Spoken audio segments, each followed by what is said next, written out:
So most personal injury firms will treat a Jones Act or maritime law case kind of like your run-of-the-mill car wreck.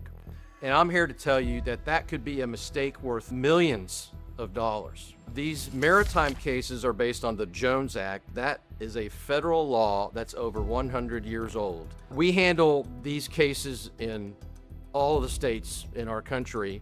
These cases are much more complicated than a regular slip and fall or a car wreck kind of case. That's because under maritime law, it's a different concept. There's different ways to hold the company liable. You can hold a ship owner or offshore corporation liable for what's called unseaworthiness.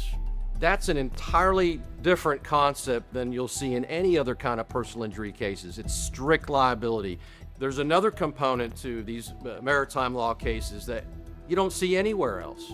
It's called maintenance and cure. The company by law must pay them maintenance and cure until they're healed, essentially. We see this all the time. Other lawyers who realize they're probably not in the best position to handle a maritime law case, they'll come to us and say, hey, can we refer this case to you? Will you handle this case? Absolutely, yes. If you're a lawyer and you have a maritime law case and you want to send it to us, give us a call.